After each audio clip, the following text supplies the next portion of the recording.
क्या आप जानते हैं कि एक खतरनाक एस्टेरॉयड हमारी धरती की ओर बढ़ रहा है?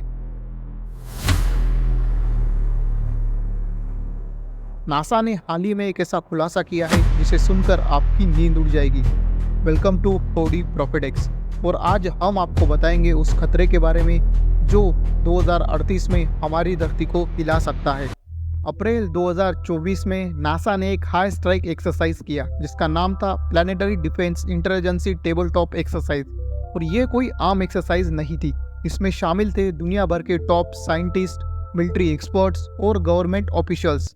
और ये रिसर्च दुनिया के सबसे एडवांस रिसर्च सेंटर में से एक John Hopkins applied physics laboratory में हुई। इस एक्सरसाइज का मकसद बहुत ही डरावनी सवाल का जवाब ढूंढना था।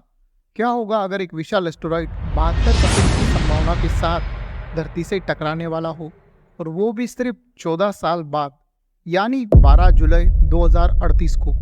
ये कोई फिल्म का सीन नहीं है दोस्तों, ये एक रियल पॉसिबिलिटी है जिसके लिए हमें अभी से तैयार होना पड़ेगा। इमेजिन कीजिए, ये एस्टेरॉयड आ रहा है लेकिन हमें पता ही नहीं है कि इसका आकार कितना बड़ा है, इसकी स्पीड क्या है, या ये किस एंगल से पृथ्वी से टकराएगा। नासा के पास इस वक्त जो डाटा है वो बहुत ही लिमिटेड है, और यह सबसे बड़ी चिंता का विषय है कि हम अभी तक प्रिपेयर्ड नहीं है। क्या आपको पता है एक ऐसा ही एस्टेरॉयड लगभग 65 मिलियन साल पहले अर्थ से टकराया था। हाँ, वही एस्टेरॉयड जिसने डायनासोर का नामो निशान इस धरती से मिटा दिया। अगर ऐसा कोई एस्टेरॉयड फिर से टकराया तो क्या होगा? लेकिन उम्मीद की किरण अभी भी है। आपने सुना होगा डार्ट मिशन के बारे में, नासा का वो मिशन जिसने एक एस्टेरॉयड की ट्रेजेक्टरी को बदलने में सफलता पाई थी। एक काइनेटिक इम्पैक्ट के जरिए एक छोटे से स्पेसक्राफ्ट ने बड़े एस्टेरॉयड का रास्ता बदल दिया था। ये एक गेम चेंजर साबित हो सकता है।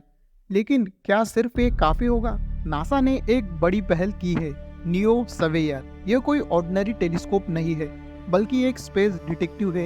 इसकी इंफ्रारेड इतनी ताकतवर होंगी कि ये दूर दूर तक छिपे हुए उन एस्टेरॉयड को ढूंढ लेगा जो अर्थ के लिए खतरा बन सकते हैं। जून 2028 में ये लॉन्च होगा, तब ये हमारी रक्षा के लिए सबसे बड़ा हथियार बन जाएगा।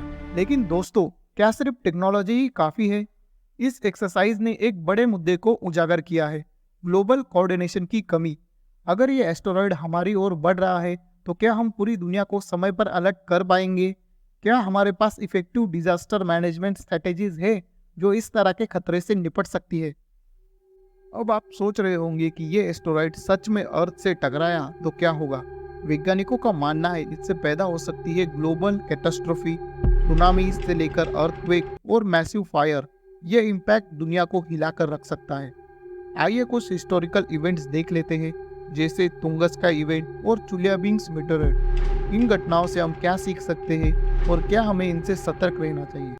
और ये पहली बार नहीं हो रहा है। याद कीजिए तुंगाबल्स इवेंट को, जहां एक एस्टेरॉयड ने पूरे जंगल को तबाह कर दिया था, या फिर चुलियाबंस मीटियोर को, जिसने रूस में हजारों लोगों को घायल कर दिया था।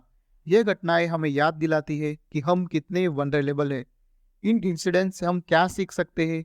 क्या हमारी करंट टेक्नोलॉजी इस खतरे से बचाव में सक्षम है? और अगर नहीं तो हमें क्या करना चाहिए? हमें चाहिए इंटरनेशनल कॉरपोरेशन। नासा अकेले इस खतरे से नहीं लड़ सकता। हमें चाहिए पूरे दुनिया का साथ, ताकि हम ग्लोबल स्ट्रेटेजी बना सके और इस खतरे से बच सके।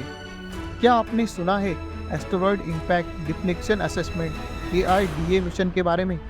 ये एक इंटरनेशनल मिशन है जिसमें नासा और यूरोपियन स्पेस एजेंसी ESA साथ मिलकर काम कर रहे हैं। ये मिशन इस बात का एग्जाम्पल है कि कैसे इंटरनेशनल कोलैबोरेशन हमें भविष्य के खतरे से बचा सकते हैं।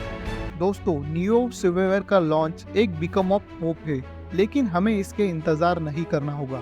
तब तक हमें अपनी प्रिपेयर्डनेस को भी मजबूत करना होगा। क्या हम इस चुनौती का सामना करने के लिए तैयार है? इस एक्सरसाइज ने हमें एक रियलिटी चेक दिया है। हमें सिर्फ टेक्नोलॉजी पर निर्भर नहीं रहना चाहिए, बल्कि हमें अपनी स्ट्रैटेजी और कोऑर्डिनेशन को भी इम्प्रूव करना होगा। ये बात तो सही है, हम कितने भी एडवांस क्यों ना हो, नेचर का सामना करना आसान नहीं है। लेकिन अगर हम मिलकर काम करें, सही डिसीजंस लें और समय पर सही कदम उठाएं, तो हम अर्थ को बचा सकते हैं। दोस्तों, इस खतरे से बचने के लिए हम क्या कर सकते हैं?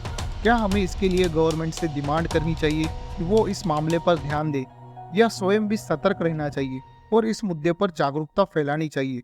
आपको क्या लगता है, हमें कमेंट्स में ज़रूर बताइए। अगर इस तरह के स्पेस मिस्ट्रीज और फ्यूचर थ्रेट्स के बारे में जानने में आप उत्सुक हैं तो नेक्स्ट टाइम फिर मिलते हैं और एक अमेजिंग टॉपिक के साथ।